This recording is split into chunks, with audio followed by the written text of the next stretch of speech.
Hi, my name's Rich, and today we're going to be covering the 5th edition Dungeons & Dragons subclass for the Sorcerer called the Divine Soul. We're going to be going through some of the feats I would recommend, some of the races, and some of the spells I would recommend for it as well. And after that, we're going to go through all the abilities that the subclass has, and we're going to try and, along the way, decide what the best way to play it is. So, before we get started, I just want to say thanks for stopping by. There's a Discord if you want to continue the discussion, should be linked down below. And I've got a second channel if you're interested in watching any Dungeons & Dragons themed video game gameplay. Then I'm currently playing some Magic the Gathering Arena, and I'm planning to do one of the old Capcom beat-em-ups. I think it's Mystara? I'm not 100% sure, but check it out. Well, let's get started then. So to begin, we're going to recount the background. The Divine Soul Sorcerer can be found on page 50 in Xanathar's Guide to Everything, and yeah, it's a very healer-centric class. It takes a lot of, if not all of the spells from the Cleric, makes them available for the Sorcerer, and it really is a bit of a conflict in what the Sorcerer normally does. Generally speaking, the Sorcerer is good at casting magic spells, and being the face of the party, or being a skill monkey, so to speak. But with this unique twist with the Divine Soul, you can become the healer and partially a bit of a tank in the group as well. You can help buff up your party, and with your bonus action you can deal a good bit of damage actually. Now if we check out the background, the description goes as follows.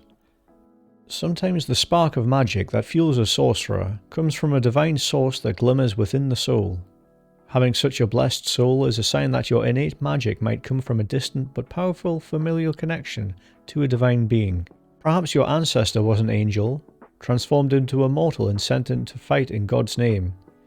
Or your birth might align with an ancient prophecy, marking you as a servant for the gods, or as a chosen vessel of divine magic. A divine soul, with a natural magnetism, is seen as a threat by some religious hierarchies. As an outsider who commands sacred power, a divine soul can undermine an existing order by claiming a direct tie to the divine.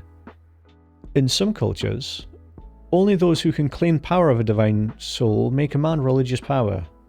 In these lands, ecclesial positions are dominated by a few bloodlines and preserved over generations. Now, as you can gather from the description, the Divine Soul Sorcerer is divine. And this kind of differentiates it from things like the Warlock, for example, or the Cleric, the Warlock's been given power by their patron, by their god, or the Cleric who worships and spreads the word of their god. You actually have a direct connection to God if you're playing the Divine Soul. And because of this, you can almost build a full party around this concept. You can have a sorcerer, a paladin, a cleric, and a warlock. And this is a good way to theme the whole party and make it more interesting than just the generic 4 adventurers meet up in a tavern. It's a classic staple for a reason, but I think having a group background and having a goal for the group is a great way as a DM to motivate your party and give some cohesion and some reason to the group being a group. Now, let's move on to the races. My first 2 recommendations are from the Player's Handbook, in the Half-Elf and the Tiefling. The Half-Elf gets a natural boost to Charisma, as does the Tiefling, but the Tiefling has Hellish Resistance, it gets resistance to fire damage I believe, and Dark Vision. They both get Dark Vision. So the Tiefling's a better tanky character, and I would say the Half-Elf is more suited to the whole skill monkey archetype, getting great stats in all the skills, especially the charisma based ones. My next choice is from Volo's Guide to Monsters, and it's the Aasimar. They get a natural +2 to charisma, and they get access to healing hands, which suits the archetype you may be going for down to the ground. Now later in this subclass you do gain access to the flight ability through one of the skills, but if you pick the Protector Aasimar you might get access to it rather early, so you're not relying to wait until the late game before you get access to the flying. Now if you want to try something new and interesting, you can go to the Unearthed Arcana and try the Fairy race. It has access to fairy magic. It can shrink down very small, which is handy in certain situations. And it has natural flight ability. Again, it's referring to the same issue as the Aasimar. Moving on to the feats portion of the video. The first feat I've chosen is Inspiring Leader. It's in the player's handbook, and it's a great way to boost up the extra hit points and support your party, and it's also based on charisma, which is a nice added bonus. The second one should be a bit obvious if you have access to it, is the Metamagic Adept. Having more sorcery points is always a bonus, and gaining access to 1 or 2 spells, can't go wrong with that. Now the third feat I would recommend is Ritual Caster. Normally the sorcerer doesn't gain access to a lot of ritual spells, but now that you have access to the cleric spell list, it'll allow you to gain access to a lot of different spells and really widen your repertoire. If you can save a spell slot when you're out of combat and still control these spells, then it's a win-win. Now for the spells, I want to split it into 2 parts.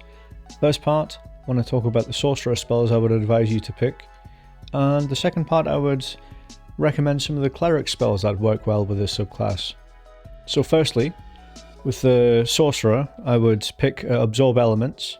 It's always a powerful utility spell and is a great way to adapt to whatever the DM throws at you. The 2 classics are Shield and Magic Missile.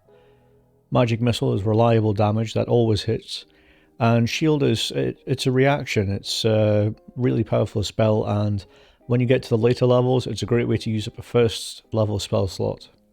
Other spells I would recommend is Invisibility and Misty Step. The first one to avoid confrontation, and the second one to get out of confrontation when you need to. The next spells I would recommend are Fireball, Counterspell, and Fly. These 3 are the staple spells to choose when you have access to them. They're classic sorcerer spells, so to have access to these and cleric spells is a powerful combination. It really makes you a generalized all-rounder. You can counter things, you can fly, which is great utility, and avoiding damage.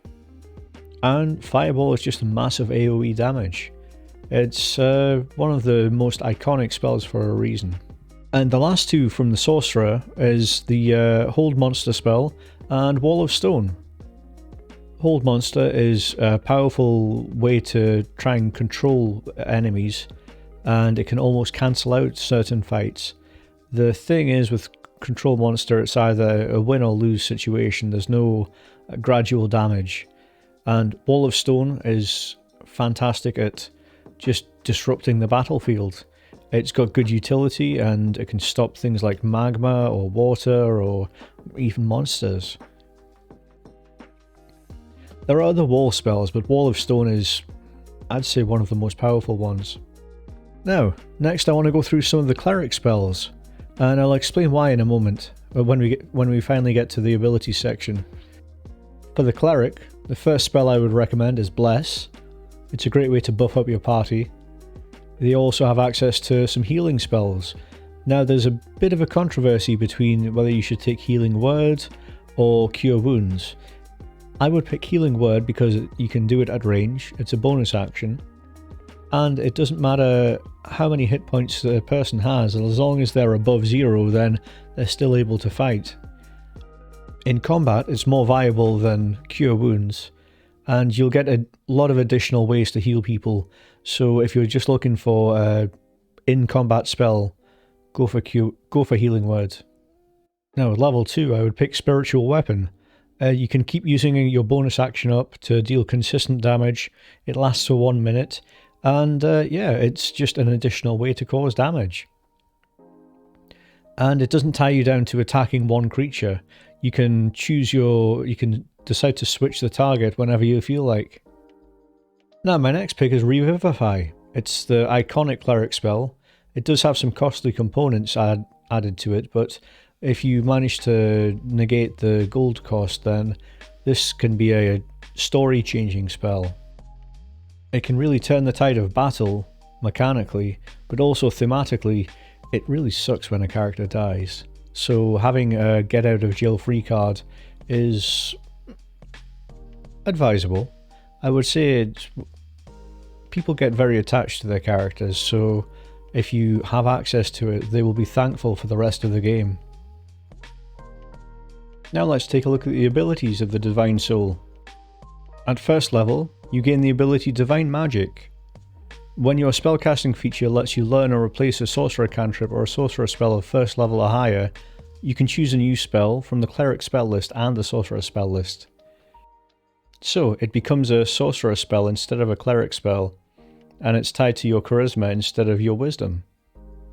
The other part of this ability is something that really makes it stand out from a lot of the other subclasses. You can choose a different spell for free depending on which alignment you choose. For example, good is cure wounds, evil is inflict wounds, law is bless, chaos is bane, and neutrality is protection from good and evil. Out of all of those spells, personally I would pick inflict wounds or bless, but it's up to you. It's tied to your character's backstory and origin, so it really does have more of an impact on how you play it and how you write your character. It has a mechanical impact as well. And don't forget, at first level you also get favoured by the gods. If you fail a saving throw or miss with an attack roll, you can roll 2d4 and add it to the total, possibly changing the outcome. And you can do this on a short rest and a long rest. Making it recharge on a short rest is really consistent, and it shows you how powerful this ability is. And by level 6 you should have some healing spells already, so the empowered healing you get can really synergize as well. Whenever you or an ally within 5 feet of you rolls dice to determine the number of hit points spell restores, you can spend 1 sorcery point to reroll any numbers of those dice once, provided you aren't incapacitated. And you can use this every turn. It's only once a turn, but you'd be crazy not to. Empowered healing helps set this subclass apart from other healing subclasses and makes you focus on the healing. It could be your speciality in the group, and a good group is always backed up by a good healer. But you have to bear in mind that if the group doesn't have any healing, it's everyone's responsibility to make sure they're healed up and have a way of sorting that out. It's not just one character's responsibility to handle the healing, but if you focus and specialize in it, then you'll become an essential asset to the team. When you hit level 14, you get otherworldly wings.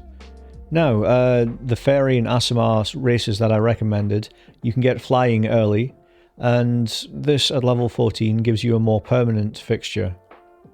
You can use a bonus action to manifest a pair of spectral wings from your back. When they're present, you have a fly speed of 30 feet, and you have to dismiss them as a bonus action as well. And this is the juiciest part. Your affinity influences what type of spectral wings you will have. For example, eagle wings for good or law, bat wings for evil and chaos, and dragonfly wings for neutrality. But I'm sure that your DM will be flexible to your character, and you can create whatever wings that are appropriate for the setting. Heck, if you're playing a Warforged, you can always just put a jetpack on your back. And finally, at level 18, you get Unearthly Recovery. As a bonus action, when you have fewer than half of your hit points remaining, you can regain a number of hit points equal to half your hit point maximum. And you can do this once every long rest.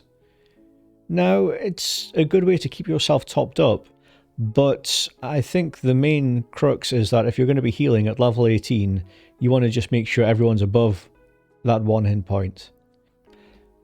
It does help you become a bit more tanky, and at level 18 you'll have a lot of hit points to work with. But as a last ability, it's a little bit underwhelming, if I'm honest with you. Out of all the Sorcerer subclasses, I would rank this, it's in the middle. It's not one of the strongest. It has strong level 1 and level 6 abilities, but when you get to when you get after level 14, there's not much to write home about compared to some of the other subclasses. But maybe I'm wrong. Let me know in the comments. If you leave a comment, it really helps the algorithm, helps out the channel, and I'll try and get back to you as soon as possible. Now, thanks for watching the video. Don't forget to subscribe, and check out the second channel if you're interested in watching Dungeons & Dragons themed video game gameplay. And yeah, catch you next time. Bye.